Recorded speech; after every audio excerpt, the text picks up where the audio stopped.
किस्म की तारीफ़ात, तौसीफ़ात, किब्रियाई व बड़ाई, हम्द व सना, बुज़ुर्गी अल्लाह रब्बुल इज़्ज़त के लिए लायक़ व ज़ेबा है कि जिस अल्लाह ने सारी कायनात के अंदर रहने वाली तमाम मखलूक़ात को वजूद बख्शा और हर मखलूक का एक मकसद इस दार फ़ानी के अंदर रखा। उन तमाम मखलूक़ात में रब्बे दुल जलाल ने इंसानों को चुना कि रब्बे दुल जलाल इस मखलूक को सबसे बुलंद मकाम पर फायज़ कर दे। लिहाजा रब्बे दुल जलाल ने बयान फरमाया कि हुवल्लज़ी खलक़ल मौत वल हयात लियब्लुवकुम अय्युकुम अहसनु अमला, कि इस सबसे बुलंद मकाम पर इंसानों में से वही इंसान पहुँच सकता है जो रब्बे दुल जलाल के बताए हुए हुक्मों के मुताबिक अपनी ज़िंदगी गुजर बसर करेगा। रब ने कहा ज़िंदगी और मौत को रब ने बनाया, और वजह क्या है मौत और ज़िंदगी को पैदा करने की, ताकि रब आज़माए कि इंसानों में से अच्छे अमल कौन करता है, अच्छे अमल कौन करता है। अब अच्छे अमाल, अच्छाइयाँ सारे इंसानों को पता है कि सच बोलना है, सच्चाई अच्छी चीज़ है, नेकी की चीज़ है। सबको पता है कि छोटों के साथ एहतराम के साथ, शफ़क़त के साथ पेश आना है। सारी दुनिया जानती है कि अगर उम्र में कोई बड़ा है, ओहदे में कोई बड़ा है, मनसब में कोई बड़ा है, कोई अफसर है, कोई ओहदेदारान है, तो उसकी इज़्ज़त करना सबको पता है। ये सारी चीज़ें नेकियां हैं। तिजारतों में, बिजनेस में, खेतियों में सबको पता है कि धोखा क्या है और ईमानदारी क्या है। बहुत सारे लोग ये चीज़ें जानने के साथ साथ उस पर अमल करते हैं, यानी सच्चाई के साथ अपनी ज़िंदगी गुजर बसर करते हैं, धोखे से अपने आप को बचाए रखते हैं या धोखा देने से अपने आप को रोके रखते हैं। छोटों के साथ शफ़क़त के साथ पेश आते हैं, बड़ों के साथ एहतराम अदब के साथ पेश आते हैं। सारी दुनिया जानती है कि नशा ये बुराई है और नशे से बचना, नशे की चीज़ों से बचना ये नेकी है, अच्छाई है। लेकिन जो रब ने कहा है कि मैंने तुम्हारी ज़िंदगी और तुम्हारी मौत को इसलिए पैदा किया है ताकि मैं आज़माऊं कि तुम में से अच्छे अमल कौन करता है। ये सारी अच्छाइयाँ हैं, लेकिन जो सरे फहरिस्त है, जिस मकसद के वजह से रब्बे दुल जलाल ने हयात व ममात रखा है इस दुनिया के अंदर, रब्बे दुल जलाल ने दूसरे जगह पर बयान फरमाया कि वमा खलक़तुल जिन्न वल इंस इल्ला लियअबुदून, कि जिन्नो इंस को सिर्फ अपनी बंदगी के लिए पैदा किया है, बस अपनी इबादत के लिए। यही सरे फहरिस्त अच्छे अमाल में और नेकियों में। एक इंसान सच्चाई के साथ रहे, एक इंसान अमानतदारी के साथ रहे, एक इंसान वफादारी के साथ रहे, एक इंसान धोखेबाजियों से दूर रहे। अलगर्द दुनिया वालों की निगाह में बिल्कुल मुकम्मल इंसान हो, लेकिन अगर वो अपनी ज़िंदगी का मकसद जो कि रब्बे दुल जलाल की इबादत है, वहदानियत है, कि सिर्फ़ और सिर्फ रब्बे दुल जलाल की बंदगी होनी चाहिए, वो नहीं उसके अंदर, ये नेकी नहीं है, तो फिर वो बेमकसद ज़िंदगी गुजार रहा है। अगर अलगर तो वो सच्चाई के साथ रह रहा है, ईमानदारी के साथ रह रहा है। मैंने इससे पहले जुमा में शिर्क के ताल्लुक़ से बहुत सारी चीज़ें बतलाई, और मुझे लगता है कि मैंने शिर्क के ताल्लुक़ से बहुत मुख्तसर अंदाज में आप लोगों के सामने रब्बे दुल जलाल का मकसद पेश कर दिया, जो रब्बे दुल जलाल कुरान के ज़रिए इंसानों को पैगाम देना चाहता है। कुछ बातें उसी के हवाले से इस खुतबे जुमा के अंदर भी, कि देखिए उमूमन इंसान रब्बे दुल जलाल के साथ ऐसे ही लोगों को शरीक करता है, ऐसे ही लोगों को शरीक करता है जिसको वो बड़ा मानता है।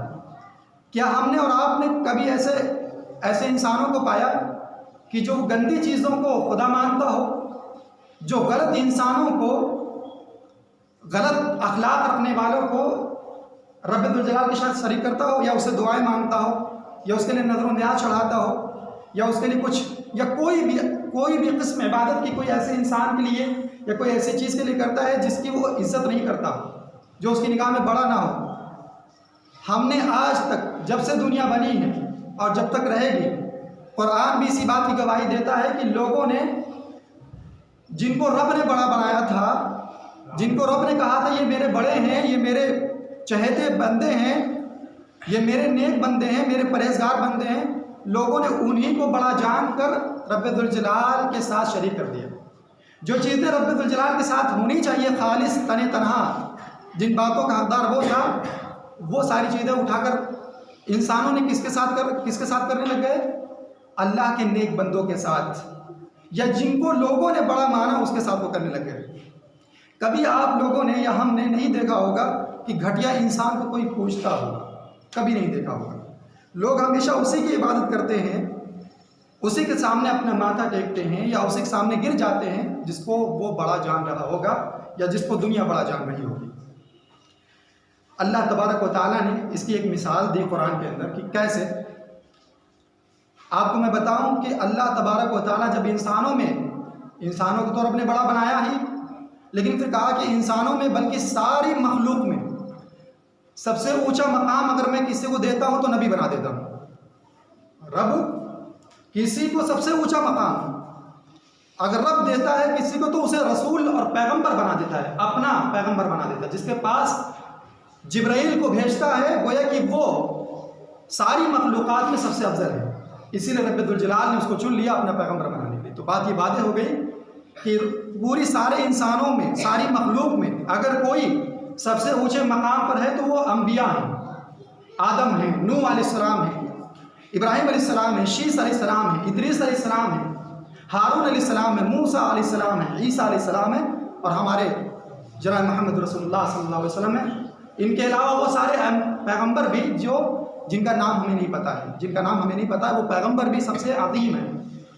अल्लाह तबारक व तआला ने उनको सबसे अजीम बनाया। उनसे बढ़कर कोई नहीं, उन तक भी कोई नहीं पहुंच सकता है और उनसे आगे भी कोई नहीं जा सकता है। कोई कितना भी बड़ा बन जाएगा, पैगंबर तो ऊंचा नहीं जा सकता और ना पैगंबर के मकाम तक पहुंच सकता है। बल्कि अगर ये बात कही जाए कि पैगंबर के साथ जो लोग रहे हैं, उन तक भी कोई नहीं पहुंच सकता है। अबू बकर तक कोई नहीं पहुंच सकता, उमर इब्न खत्ताब रज़ियल्लाहु ताला अन्हु ने जो जंगें की है नबी अलैहिस्सलातु वस्सलाम के साथ, और जिस घोड़े पे बैठ कर जंग की है, उस घोड़े के टाप के नीचे जो धूल और गर्दो गुबार उड़ा था, उस गर्दो गुबार तक भी कोई नहीं पहुंच सकता है। तो पैगंबर के मकाम तक पहुंचने की तो दूर की बात है। जिनको रब ने इतना बड़ा बनाया, जिनको रब ने इतना ऊंचा मकाम दिया, एक मिसाल रब देता है कि ईसा अलैहिस्सलाम की मिसाल, कि ईसा अलैहिस्सलाम कौन है। कुरान गवाही देता है कि ईसा अलैहिस्सलाम ये बिन बाप के बेटे हैं, इनकी माँ ही इनका सब कुछ है, मरियम अलैहिस्सलाम। ये पैदा कैसे हुए? अल्लाह ने जिब्राइल अलैहिस्सलाम को भेजा इंसानी शक्ल में, और रब का वो पैगाम, रब का वो कलमा कि उनके पास जाकर वो कहें तो उनके पेट में जो है हमल ठहर जाए, वो ईसा अलैहिस्सलाम उनके बतन में रहें।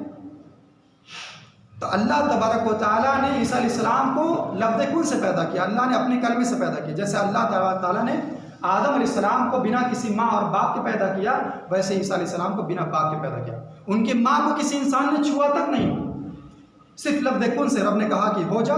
ईसा अलैहिस्सलाम मरियम अलैहिस्सलाम के पेट में हुए, विलादत हुई, अभी गोद में है, अभी चंद दिन गुजरे हैं उनके पैदा हुए। लोगों ने इल्ज़ाम लगाना शुरू कर दिया, ईसा अलैहिस्सलाम बोल पड़े, गोयाई रब ने दे दी बचपन में ही, गोद में ही। और ईसा अलैहिस्सलाम ने जानते क्या बोला, क्या उन्होंने कहा अपने कौम वालों को कि मैं नबी हूँ, ईसा हूँ, अल्लाह तबारक व तआला की इजाज़त से मैं मिट्टी का एक परिंदा बनाऊंगा, और जब वो मिट्टी का परिंदा बन जाएगा, मैं उसमें फूंक मारूंगा तो वो परिंदा बनकर उड़ने लग जाएगा, उसके अंदर जान आ जाएगी, उस मिट्टी के चूजे के अंदर या मिट्टी के छोटे से परिंदे के अंदर। मैं मुर्दों को कहूँगा कि कुम बिइज़्निल्लाह, कि अल्लाह की इजाज़त से खड़े हो जा, तो मरा हुआ इंसान खड़ा हो जाएगा। और क्या, एक इंसान अंधा है, ईसा अलैहिस्सलाम उसके नाबीनापन को, उसके अंधेपन को दूर कर देंगे। और क्या मौजज़ा रब्बुल जलाल ने दिया, कुरान की गवाही है कि जो कोढ़ की बीमारी है, जिसका उस वक्त कोई इलाज नहीं था, उस कोढ़ की बीमारी को भी दूर करने का मौजज़ा नबी इस पैगंबर को ईसा अलैहिस्सलाम को रब ने दिया था। कुरान का गवाही देता है। इतना ऊंचा मकाम, आज तक कोई ऐसा माई का लाल नहीं पैदा हुआ कि वो मरे हुए इंसान को जिंदा कर दे, लेकिन कुदरत और मौजज़ा रब ने दिया पैगंबर को, ईसा अलैहिस्सलाम को कहा कि ईसा के पास वो कुदरत और वो मौजज़ा है कि वो मुर्दों को जिंदा कर दे, वो अंधे को देखने वाला बना दे, वो मिट्टी के बर्तन में मिट्टी के खिलौने को फूंक मार दे तो वो परिंदा बनकर उड़ना शुरू हो जाए, कोढ़ की बीमारी दूर हो जाए। ईसा अलैहिस्सलाम इतना बड़ा पैगंबर, इतना बड़ा नबी, रब कहता है ये सारी बातें कहने के बाद। लेकिन जो ईसा अलैहिस्सलाम के साथ जो लोगों ने किया बर्ताव, जो रब को छोड़कर पैगंबर को सब कुछ बना लिया, वो जानते हैं क्या है वो? ईसा इब्न मरियम, ये मरियम के बेटे ईसा मसीह, ये फ़कत एक पैगंबर हैं अल्लाह के, बस। क़द ख़लत मिन क़ब्लिहि रुसूल, उनसे पहले बहुत सारे पैगंबर गुजर चुके, मूसा भी आए गए, शीस, इदरीस, नूह, इब्राहिम, इस्माइल, इसहाक, याकूब, यूसुफ, यूनुस, लूत अलैहिस्सलाम आए, अपनी ज़िंदगी गुजार कर अपना मकसद मुकम्मल करके चले गए दुनिया से। क़द ख़लत मिन क़ब्लिहि रुसूल नहीं व उम्मुहु सिद्दीक़ा, और उनकी माँ सच्ची, यानी मरियम कौन? सच्ची है, उनकी माँ सिद्दीक़ा है। वो काना यअकुलानि ताम, वो दोनों खाना खाते थे, वो दोनों इंसान थे, इंसान के पेट से पैदा हुए इंसान थे, खाना खाते थे। ये तो अल्लाह तबारक व तआला ने नसीहत देने के लिए कहा कि जो चीज़ें की जा रही है ईसा अलैहिस्सलाम को सामने, कि उनके सामने हाथ जोड़ना, उनकी इबादत करना, उनके सामने जाकर आजिज़ी इख्तियार करना, उनका पुतला बनाकर जो है उनके सामने रब की इबादत में उनको शरीक करना, और फिर उनको अल्लाह का बेटा बनाना, उनकी माँ को अल्लाह की बीवी बनाना। अल्लाह ताला ने कहा तुम लोगों ने बनाया। जब क़यामत का दिन बर्पा होगा, जब मैदान महशर कायम होगा, सारी मखलूक सामने होगी, अल्लाह ने कहा कि अब अल्लाह कहेगा कि ऐ ईसा इब्न मरियम, अन्ता क़ुल्ता लिन्नास, क्या ऐ ईसा अलैहिस्सलाम, क्या तुमने लोगों को कहा था कि इत्तखिदूनी व उम्मी इलाहैनी मिन दूनिल्लाह, कि अल्लाह को छोड़कर मुझे, यानी ईसा, मुझे और मेरी माँ को माबूद बना लो, उनकी इबादत करने लग जाओ? क्या तुम लोगों ने लोगों को कहा था, इंसानों को? तो ईसा अलैहिस्सलाम क़यामत के दिन ये कहेंगे कि क़ाल सुब्हानक मा यकूनु ली अन अक़ूल मा लैसा ली बिहक़, जिस बात का हक मुझे नहीं था, मैं वो बात कैसे कह सकता था दुनिया में लोगों को। इन कुन्तु क़ुल्तुहु, ऐ परवरदिगार, ऐ रब्बुल जलाल, ऐ मालिक अर्ज़ व समावात, अगर मैंने ये बात कही है लोगों को, इंसानों को, अपनी उम्मतियों को, कि मेरी माँ को और मुझे माबूद बना लो, मेरी माँ को और मुझे रब का शरीक ठहरा दो, दुआ रब से करना चाहिए, मुझसे मांगने लगो, और ये सारी बातें मैंने कही हैं, तो फिर अल्लाह ताला तू जानता है, इन कुन्तु क़ुल्तुहु फ़क़द अलिमता, तो ये बात जानता है, तअलमु मा फ़ी नफ़्सी वला अअलमु मा फ़ी नफ़्सिक, तू मेरे नफ्स के अंदर क्या चल रहा है, मेरे दिल के अंदर क्या चीज़ें उठ रही हैं, ख्यालात, उन सारी चीज़ों को तू जानता है। वला अअलमु मा फ़ी नफ़्सिक, और तू क्या सोच रहा है, तेरे क्या फ़ैसले हैं, तू क्या फ़ैसले करेगा मुस्तक़बिल के लिहाज से, मैं वो नहीं जानता। इन्नका अंता अल्लामुल ग़ुयूब, गैब का इल्म अगर कोई रखने वाला है तो ऐ परवरदिगार, इन्नका अंता अल्लामुल ग़ुयूब, गैब का अल्लाम तू ही है, तू ही अल्लामुल ग़ुयूब है, मैं नहीं हूँ। ईसा, जैसा कि मैंने कहा कि रब्बुल जलाल सबसे ऊंचा मकाम पर अगर किसी को रखता है इंसानों में से, मखलूक में से, तो पैगंबर पर रखता है। मैंने ये बात भी बताई कि पैगंबर के मकाम तक तो पहुंचने की दूर की बात है, जो पैगंबर के साथी हैं, उन्होंने जो जंगें लड़ी हैं, जो नबी सल्लल्लाहु अलैहि वसल्लम के साथ रहे हैं, उनके पाँव के नीचे जो धूल आई है, उस धूल तक भी कोई बंदा नहीं पहुंच सकता है। तो जब इतने पहुंचे हुए पैगंबरों के साथ हम वो सारी चीज़ें नहीं कर सकते हैं जो रब्बुल जलाल के साथ करना है, यानी भरोसा सिर्फ रब की ज़ात पर, दुआ सिर्फ रब से, यकीन सिर्फ रब की ज़ात पर, हाथों को फैलाना सिर्फ रब के सामने, मुर्गा मुर्गी और जानवर ज़बह करना सिर्फ रब के सामने, मालिक के सामने, खालिक के सामने। ये सारी चीज़ों में से कोई एक चीज़ भी हम इतने बड़े पैगंबर के लिए भी जब नहीं कर सकते हैं, जो कि ईसा अलैहिस्सलाम, जिनके बारे में रब ने कहा कि मुर्दों को जिंदा कर देते थे, मोजज़ा था उनका, जब उनके साथ ये सारी चीज़ें नहीं की जा सकती हैं, तो बताइए फिर उनसे भी कोई ऊंचा है? रब को छोड़कर अल्लाह के अलावा उनसे भी कोई बड़ा है जिसके लिए इंसान ये सारी चीज़ें कर सकता है और वो उसके लिए जायज़ हो सकती है? कोई सवाल नहीं। और रब्बुल जलाल ये बात बयान फरमाता है, ये बात कहने के बाद दूसरी आयतों में नबी अलैहिस्सलाम के हवाले से कि ये तो मैंने ईसा मरियम के बेटे की मिसाल दी, जिसके मानने वाले दुनिया में सबसे ज़्यादा हैं, जिनके मानने वाले दुनिया में सबसे ज़्यादा हैं, वो हमारे भी पैगंबर हैं। अल्लाह तबारक तआला कहता है कि ऐ पैगंबर जनाब मोहम्मद रसूलुल्लाह सल्लल्लाहु अलैहि वसल्लम, आप भी लोगों को बतला दीजिए, अब आप भी लोगों को बतला दीजिए कि अफ़ग़ैरल्लाहि तअमुरूनी अअबुदु अय्युहल जाहिलून, ऐ जाहिल लोगों, मेरे अल्फाज की सख्ती में ना लीजिएगा। ये अल्लाह तबारक तआला ये लफ्ज़ इस्तेमाल कर रहा है और नबी अलैहिस्सलाम के ज़रिए लोगों को ये पैगाम दे रहा है कि अफ़ग़ैरल्लाहि तअमुरूनी अअबुदु अय्युहल जाहिलून, कि ऐ जाहिल लोगों, तुम मुझे हुक्म देते हो कि मैं अल्लाह को छोड़कर किसी और की बंदगी करूं, अल्लाह को छोड़कर किसी और को दाता मानूं, अल्लाह को छोड़कर किसी और के सामने अपनी जबीनों को झुकाऊं, अल्लाह को छोड़कर तावीज़ों पर, गंडों पर, पलीदों पर, गिरोहों पर भरोसा करूं, अल्लाह को छोड़कर पाखंडियों की खुराफात पर, शिरकियात पर जो है अपने आप को डाल दूं, अल्लाह को छोड़कर। अफ़ग़ैरल्लाहि तअमुरूनी अअबुदु अय्युहल जाहिलून, जाहिल लोगों, तुम मुझे इन सब बातों का हुक्म देते हो? सुनो, वलक़द ऊहिया इलैका व इलल्लज़ीना मिन क़ब्लिका लइन अशरकत लयहबतन्न अमलुका व लतकूनन्न मिनल ख़ासिरीन। सूरह ज़ुमर की आयत 65 नंबर की आयत है। इस आयत को ज़रा गौर से सुनना, इस आयत को ज़रा गौर से सुनना। रब्बुल जलाल सबसे, इनसे आला कोई नहीं मखलूक में, अल्लाह के अलावा इनसे आला कोई नहीं। किनसे आला? जनाब मोहम्मद रसूलुल्लाह सल्लल्लाहु अलैहि वसल्लम से आला और अज़ीम कोई भी नहीं है। सारे मुसलमान इस बात पर मुत्तफ़िक़ हैं, कोई भी नहीं है। रब कहता है, रब्बुल जलाल, कि ये बात आपको भी बताया गया है, ये बात आपको भी बताया गया है, और आपसे पहले जितने पैगंबर आ चुके हैं, 1,24,000 कमोबेश जो तादाद बताई जाती है, कमोबेश, उन सबको बताया जा चुका है ये बात कि क्या बात है?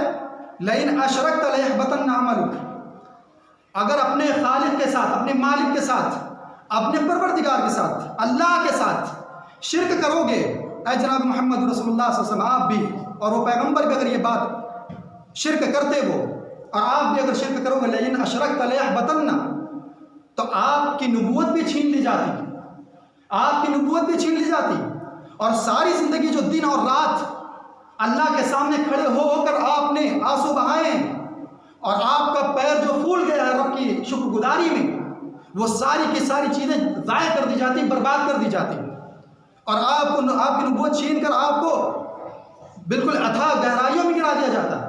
लयहबतन्न अमलुक व ला तकूनन्न मिनल ख़ासिरीन, और दुनिया में भी ज़िल्लत का सामना करना पड़ता और आखिरत में भी सामना करना पड़ता ज़िल्लत और रुसवाई का। जब इस धमकी आमेज़ अल्फाज और जुमलों से जब जनाब मोहम्मद रसूलुल्लाह सल्लल्लाहु अलैहि वसल्लम को नहीं अलग रखा गया, रब ने अलग नहीं रखा इस जुर्म से और इस वईद से, तो बताइए मोहम्मद रसूलुल्लाह सल्लल्लाहु अलैहि वसल्लम के बाद भी कोई ऐसा इंसान है जो अपने आप को नजात दिलवा सके शिर्क करते हुए क़यामत के दिन? लइन अशरकत लयहबतन्न अमलुक, ये अमल अगर मोहम्मद रसूलुल्लाह सल्लल्लाहु अलैहि वसल्लम भी अगर उनकी ज़िंदगी में सरज़द हो जाता, या और दीगर पैगम्बरान, जो ईसा अलैहिस्सलाम का मैंने हवाला दिया कुरान की रोशनी में, या और भी पैगम्बरान, अगर उनकी ज़िंदगी में ये शिर्क आता तो फिर पैगम्बर ही ना रहती, पैगम्बरी भी ना रहती, उनकी नेकियां भी ना रहती, सब कुछ ज़ाया बर्बाद हो चुका होता। लइन अशरकत लयहबतन्न। अब बताइए और ये सोचिए कि ये कितना बड़ा जुर्म है, कितनी बड़ी बीमारी है। जब कैंसर आया, जब एड्स आया, या जब कोरोना की बीमारियां आई, तो बच्चे को पता चल गया कि इतनी खतरनाक बीमारी है, हलाकत खेज ये वबा है कि जिसको छू कर गुजर जाए उसको हलाक कर देगी। तो लोगों ने अपने घरों का दरवाज़ा बंद कर लिया, जुमा और ईदैन से भी इस्तीफा दे दिया। 5 वक्त नमाजें तो थी भी नहीं, जो जुमा रहा था, ईदैन था, लॉकडाउन ने और कोरोना की बीमारी ने वो भी कसर नहीं छोड़ी, वो सब कुछ ले बीता। बच्चा उस हलाकत वाली बीमारी के बारे में जान गया। ये कौन सी बीमारी है? ये शिर्क की बीमारी। ये कौन सी बीमारी है कि कहा गया, रब्बुल जलाल ने कहा अपने पैगंबर को, और किस पैगंबर को, कि जिसको सबसे ऊंचे रखा, जिसको सबका सरदार बना दिया, उससे कहा कि अगर आपके अंदर ये बीमारी आ गई तो ये जो मकाम, ये शोहरत, ये अज़मत, ये रहमत, ये नेकियां, ये तक़वा शियारी, ये परहेजगारी, सब कुछ छिन जाएगी, कुछ बाकी नहीं रहेगा। तो इस बीमारी में हमें और आपको, इस बीमारी का हमें और आपको क्यों नहीं पता चला? और इस बीमारी के बारे में हमने और आपने क्यों नहीं तलाश किया? कोरोना आया तो कोई ऐसा इंटरनेट वाला मोबाइल ना बचा होगा जिसमें कोरोना के ताल्लुक से सर्च ना किया गया होगा, कोरोना के ताल्लुक से सर्च ना किया गया होगा उसकी जानकारी लेने के लिए कि कैसे बचा जाता है, इसका इलाज क्या है, दूर कैसे रहा जाए, कैसे हमारे घर में बीमारी ना आए, कैसे आप वालिद को ना लगे, कैसे मुझे ना लगे। सारी दुनिया ने सर्च किया होगा अपने अपने मोबाइल से, लेकिन एक चीज़ हमने भी नहीं सर्च किया और आपने भी नहीं सर्च किया। और ये सारी दुनिया जिस शिर्क में मुलविस है, चाहे जिस मजहब से वो ताल्लुक़ रखता हो, शिर्क कि जो जुर्म नबी की ज़िंदगी में पाया जाता तो ये मामला होता, तो फिर हमने उस अजीम और ख़तरनाक बीमारी के बारे में तलाश क्यों नहीं किया कि कहीं हम उस अजीम बीमारी में, शिर्क में, जुर्म में मुलविस तो नहीं कि कल क़यामत का दिन होगा और रब्बुल जलाल हमारे किए हुए हज, हमारे दिए हुए ज़कात, हमारी पढ़ी गई नमाजें, हमारे किए हुए सजदे, हमारे किए हुए रुकू, हमारी तिलावत किए हुए कुरान, सब कुछ क्या सब बेकार है। तुम्हारी ज़िंदगी में तौहीद ही नहीं रही, तुम शिर्क करके आए हो। तुम्हारी मुलाकात इस हाल में मेरी हो रही है, तुमसे मुलाकात या तुम मुझसे मुलाकात इस हाल में कर रहे हो कि तुमने मेरे साथ शिर्क किया। अंतजअल लिल्लाहि निद्दन व खलक़क। नबी ने कहा कि सबसे बड़ा जुल्म क्या है कि जिस मालिक ने पैदा किया तुमने उसी के साथ शरीक कर दिया। एक बीवी खाना नहीं बनाती, बच्चों को नहीं देखती, घर नहीं साफ करती, शौहर बर्दाश्त कर लेता है, जाने दो जाने दो, लेकिन ये सारी चीज़ें बर्दाश्त कर लेता है बीवी से। लेकिन अगर बीवी को किसी और के साथ देखे तो वो या तो उसे कत्ल करने पर आमादा हो जाएगा या वो कहेगा ये मेरा दरवाज़ा है, इससे निकल जाओ। मेरे अपने घर में ऐसी औरत के लिए जगह नहीं है जो मेरे ख़ास हक में किसी और को शरीक करे। मेरा ख़ास हक क्या है कि मेरी ख़ास मिल्कियत मेरी बीवी। जब एक आदमी की इतनी गैरत है तो इस पूरी ज़मीन को बिछौना बना देने वाले मालिक की कितनी बड़ी गैरत होगी कि जब अपने इतने बड़े चहेते पैगंबर को नहीं बख्शेगा। अगर उनकी ज़िंदगी में शिर्क होता तो फिर बताइए कि कौन सा इंसान बचेगा अगर उसकी ज़िंदगी में शिर्क हो? कोई बचाने वाला नहीं है। रब ने क्या कहा कि वहीं यमसस्कल्लाहु बिदुर्रिन फला काशिफा लहु इल्ला हु। अगर रब्बुल जलाल कोई मुसीबत में मुब्तला कर दे आपको और हमें, तो फिर कौन है जो आपको बचा सके? कौन है जो आपको बचा सके? वइन इज्तमाअतिल उम्मतु अला अन यदुर्रुका बिशैइन लन यदुर्रुका इल्ला बिशैइन क़द कतबहु अल्लाहु अलैक। सारे इंसान, सारे जिन्नात, सारे शयातीन, सारी हुकूमतें, सारे ममालिक मिल जाएं और आपको नुकसान करना चाहें या आपको कत्ल करना चाहें, आपकी ज़िंदगी ख़त्म करना चाहें, रब ने दिया तौहीद ये है कि आप कहने वो कुछ भी नहीं कर सकते जब तक कि रब ना चाहेगा। जब तक कि रब नहीं चाहेगा वो कुछ नहीं कर सकते। आपको पता है, मुझे पता है, नहीं पता होगा। जादू होता है। एक नशा, बीड़ी पीने वाला इंसान या सिगरेट पीने वाला इंसान या नशा करने वाला इंसान, वो आदत से मजबूर होता है। वो कितना भी तौबा कर लेता है तो फिर बार बार वो आदत आ जाती है उसको, वो बार बार वो करने लगता है, खाने पीने लगता है। ऐसे ही जादूगर, एक नशा होता है जादू करना है, वो बिना जादू किए वो सोता नहीं है। वो जादूगर बिना जादू किए सोता नहीं है। हमें और आपको क्या पता कि हम पर और आप पर रोज़ाना कोई जादूगर जादू कर रहा है। सिर्फ रब्बुल जलाल ही है कि उसकी मर्जी शामिल नहीं है, इसलिए जादू का असर नहीं होता। वरना आपकी, हमारी और ना जाने कितने घरों की ज़िंदगियाँ तबाह बर्बाद हो जाएं अगर जादूगर अपने इख्तियार से, अपने पावर से किसी घर को बर्बाद करना चाहे। किसके नहीं दुश्मन है? कोई इंसान है ऐसा जो कह सके कि मेरा कोई दुश्मन नहीं है? रब्बुल जलाल, ये बात तौहीद की थी कि रब की ज़ात में किसी को भी शरीक न करे। ये वो बीमारी है कि कोरोना से ज़्यादा इसको सर्च करना चाहिए था, कैंसर से ज़्यादा इसके बारे में तवज्जो देनी चाहिए थी, एड्स से ज़्यादा इसके बारे में तवज्जो देनी चाहिए थी, फालिज से ज़्यादा इसके बारे में तवज्जो देनी चाहिए। ये वो बीमारी है जो हाँ आ गई, ख़राब सेब एक अच्छे पेटी में आ गया तो सारे सेब को गंदा कर देता है, ख़राब कर देता है। वैसे ये शिर्क है, हमारी ज़िंदगी में आ गई तो सारी नेकियां तबाह बर्बाद कर दे। अब जो शिर्क नहीं करता है, जानते हो उसका कितना बड़ा फ़ायदा है? जो शिर्क नहीं करता है, और हम में से बहुत सारे लोग शिर्क बस लफ्ज़ जानते हैं, वो है क्या चीज़, वो है क्या चीज़ उसका इल्म नहीं होता है। अच्छा, जनाब मोहम्मद रसूलुल्लाह सल्लल्लाहु अलैहि वसल्लम को ये बात कही गई सूरह ज़ुमर आयत नंबर 65 में। आज के वक्त जानते हैं किसको मुशरिक कहा जाता है? मुसलमानों के निगाह में जो नबी अलैहिस्सलाम को आलिमुल गैब ना माने वो मुशरिक, वो गुस्ताख नबी है। जो नबी अलैहिस्सलाम को बशर ना माने वो मुशरिक है, वो काफिर है और वो गुस्ताख नबी है। अल्लाह ताला ने नबी अलैहिस्सलाम को ये कौन सी बात कही थी और ये कौन सा शिर्क था कि जो नबी अगर इर्तिकाब जिसका करते तो नबी की नबूवत छीन जाती? कौन सी चीज़ थी? ये कौन सा शिर्क था? नबी किसके बारे में ख्याल करते कि वो आलिमुल गैब नहीं है? जनाब मोहम्मद रसूलुल्लाह सल्लल्लाहु अलैहि वसल्लम किसके बारे में ख्याल करते कि वो बशर नहीं है, या वो बशर है वो नूर नहीं है?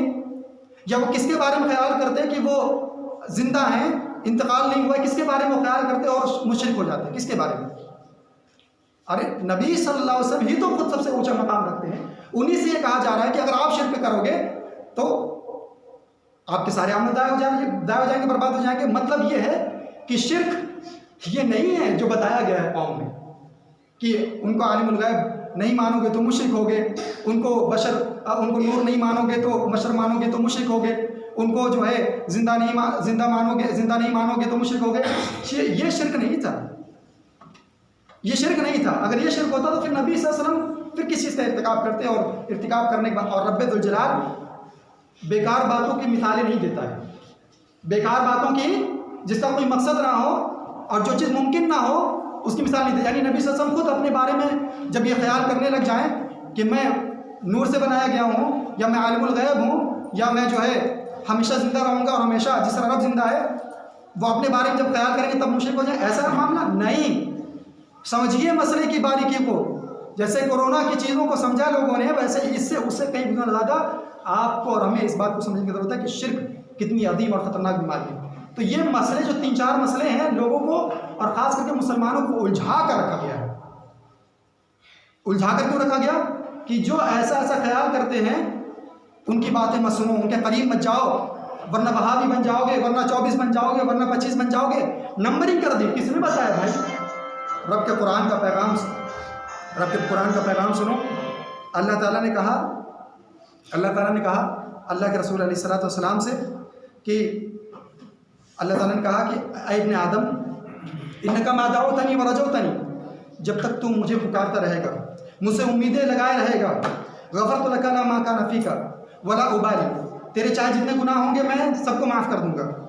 या इब्ने आदम लौ बलगत ज़ुनूबुका अनान समा, ऐ आदम की औलाद, तेरे गुनाह ज़मीन से लेकर आसमान को पहुँच जाए, आसमान को छू जाएं, अनान समा वला उबाली इस्तग़फ़रतनी गफ़रतु लक, मैं और तुम मुझसे माफ़ी मांगे अपनी इतने ज़्यादा गुनाह कि जिससे तूने दुनिया भर दी है जिस गुनाह से, तो मैं तेरे गुनाह को माफ़ कर दूँगा। तुम मुझसे माफ़ी मांग, मैं तेरे गुनाह को माफ़ कर दूँगा। वला उबाली, और मैं परवाह नहीं करूँगा कि तेरे इतने गुनाह थे। या इब्ने आदम लौ अतैतनी बिक़ुराबिल अर्दि ख़ताया, ऐ आदम की औलाद, अगर ज़मीन भर कर गुनाह लेकर आएगा मेरे पास, ला अतैतुका बिक़ुराबिहा मग़फ़िरा, मैं तेरे पास उससे भी ज़्यादा या उतने बराबर मग़फ़िरत लेकर आऊँगा, बख्शिश का फरमान लेकर आऊँगा। शर्त क्या है? सुम्मा लक़ीतनी ला तुश्रिक बी शैआ, सुम्मा लक़ीतनी ला तुश्रिक बी शैआ, कि शर्त यह है कि जब तेरी मौत हो तो तौहीद पर, शिर्क पर ना। तेरी मौत हो तो तौहीद पर हो, शिर्क पर ना। शिर्क तेरी ज़िंदगी में नहीं होना चाहिए। शिर्क हुआ तो जैसे हमने पैगम्बरान के बारे में कहा है, वही सारी चीज़ें तेरे बारे में भी है। अल्लाह ताला ने कहा कि एक इंसान आएगा उसके 99 रजिस्टर गुनाहों से भरे होंगे, 99 रजिस्टर गुनाहों से भरे होंगे। और हर रजिस्टर, हर दफ्तर कितना बड़ा हो जानते हैं? जितनी दूर हमारी निगाह जा रही, इतना बड़ा दफ्तर, इतनी बड़ी किताब खुली हुई गुनाहों की। कितना? 99। वो कहेगा, अल्लाह रब्बुल जलाल कहेगा बंदे से कि ये सब तेरे गुनाह है कि नहीं गुनाह है, ये सब तुम्हें किया कि नहीं किया? क्या मेरे लिखने वाले फरिश्तों ने जो तेरे कंधे पर थे उन्होंने कुछ ज़्यादा किया है या कुछ कमी की है, कुछ जुल्म किया है तेरे ऊपर इतने ज़्यादा गुनाह लिखकर? तो बंदा कहेगा ला यार, नहीं है यार, नहीं है मालिक परवरदिगार, नहीं, ऐसा नहीं है, तेरे लिखने वाले फरिश्तों ने कोई जुल्म नहीं किया। रब कहेगा क्या कुछ तू उज़्र पेश करना चाहता है कि मैंने ये गुनाह इसलिए कर दिया था, मैंने ये गुनाह इसलिए कर दिया था, इस तरह तू बात कहना चाहता है, उज़्र पेश करना चाहता है? कोई उज़्र है तेरे पास? तो बंदा कहेगा ला या रब, नहीं है मेरे पालनहार, रब नहीं मेरे पालनहार, नहीं ऐसा नहीं है, कोई उज़्र भी नहीं, मैंने किया है सारे गुनाह। अल्लाह कहेगा आज के दिन तेरे ऊपर कोई जुल्म नहीं होगा, हमारे पास तेरी एक नेकी है। तेरी कितनी क्या है? एक नेकी है। तो और वो अल्लाह हुक्म देगा कि उस नेकी को निकाला जाए। एक नेकी, एक बिल्कुल छोटी सी पर्ची पर तौहीद होगा, शिर्क से बचना लिखा होगा उस पर कि ये बंदा अपनी ज़िंदगी में इतने सारे गुनाह तो किए थे लेकिन इसने शिर्क नहीं किया। अशहदु अल्ला इलाहा इल्लल्लाह व अशहदु अन्ना मुहम्मदन अब्दुहु व रसूलुहु उस पर्ची पर लिखा होगा। ये गुनाह, ये बंदा कहेगा आए अल्लाह, इस पर्ची को फिर समझेगा, कहेगा आए अल्लाह इतना रजिस्टर खुला हुआ है, इतना बड़ा मेरे गुनाहों का, उसके सामने इस पर्ची की क्या हैसियत है? तो अल्लाह ताला कहेगा कि तराजू पर रखो, ये 99 दफ्तर एक तराजू एक पढ़ने पर रखा जाएगा, और ये छोटी सी पर्ची जो तौहीद की थी, जो शिर्क से बची हुई पर्ची थी, जिस पर्ची में शिर्क नहीं था, वो पर्ची दूसरे पढ़ने पर रखी जाएगी। जैसे ही रखी जाएगी वैसे ही जो है वो 99 दफ्तर वाला पढ़ना ऊपर उठ जाएगा। और ये एक तौहीद वाली पर्ची, शहादतैन वाली पर्ची, अशहदु अल्ला इलाहा इल्लल्लाह वहदहु ला शरीका लहु व अशहदु अन्ना मुहम्मदन अब्दुहु व रसूलुहु की पर्ची, ये जो है भारी हो जाएगी, इतनी छोटी सी पर्ची। ये तौहीद का फ़ायदा है, शिर्क से बचने का ये फ़ायदा है। इंसान की ज़िंदगी में बहुत सारे गुनाह हो, लेकिन अगर ये नहीं है तो इंशाअल्लाह वो पैगाम, वो फरमान उसके लिए है कि इन्नल्लाह ला यग़फ़िरु अन युश्रका बिही व यग़फ़िरु मा दून ज़ालिका लिमन यशा, कि शिर्क अगर बंदे की ज़िंदगी में है तो रब माफ़ नहीं करेगा, जन्नत उस पर हराम हो जाएगी, और शिर्क के अलावा चाहे जितने गुनाह हो अल्लाह तबारक व तआला उन सारे गुनाहों को माफ़ कर देगा। और दुनिया में इंसान अपने शिर्क के लिए, अपने कुफ्र के लिए दलीलें देता है। अल्लाह तबारक व तआला ने कहा कि ठीक है तुम दुनिया के अंदर दलीलें दे लो, अगर अल्लाह के साथ पुकारते रहोगे दूसरों को, दूसरों से मिन्नतें समाजतें, नज़र नियाज, चढ़ावे, तवक्कुल, भरोसा सब रब को छोड़कर किसी और पर करोगे तो ला बुरहाना लहू भी, दुनिया में तुम्हें कोई सही दलील नहीं मिल पाएगी कि जिसको अपने शिर्क के लिए पेश कर सको। सही दलील नहीं मिल पाएगी, बुरहान तुम्हें नहीं मिल पाएगा। फ़इन्नमा हिसाबुहु इंदा रब्बिह, उसका हिसाब व किताब रब लेगा, तुम्हारे शिर्क का, तुम्हारे कुफ्र का रब हिसाब व किताब लेगा। अल्लाह तबारक व तआला से हम दुआ करते हैं कि अल्लाह तबारक व तआला हम तमाम लोगों को शिर्क जैसी अदीम मोहलिक बीमारी से इलाहा आलमीन हम तमाम लोगों को बचे रहने की तौफीक अता फरमा। इलाहा आलमीन तौहीद को अपने सीनों में, अपनी ज़िंदगियों में सजाए रखने की तौफीक अता फरमा। इलाहा आलमीन जब तक हमें ज़िंदा रख, तौहीद पर ज़िंदा रख, और जब हमारा इंतकाल हो, हमारी मौत हो, इलाहा आलमीन हमें तौहीद पर हमें जो वफ़ात दे, हमें मौत दे। आमीन व आखिरु दावाना अल्हम्दुलिल्लाहि रब्बिल आलमीन। बारकल्लाहु लना व लकुम फ़िल क़ुरआन व नफ़अना व इय्याकुम बिल आयाति व ज़िक्रिल हकीम। इन्नहु तआला जवादुन करीमुन मलिकुन बर्रुर रहीम।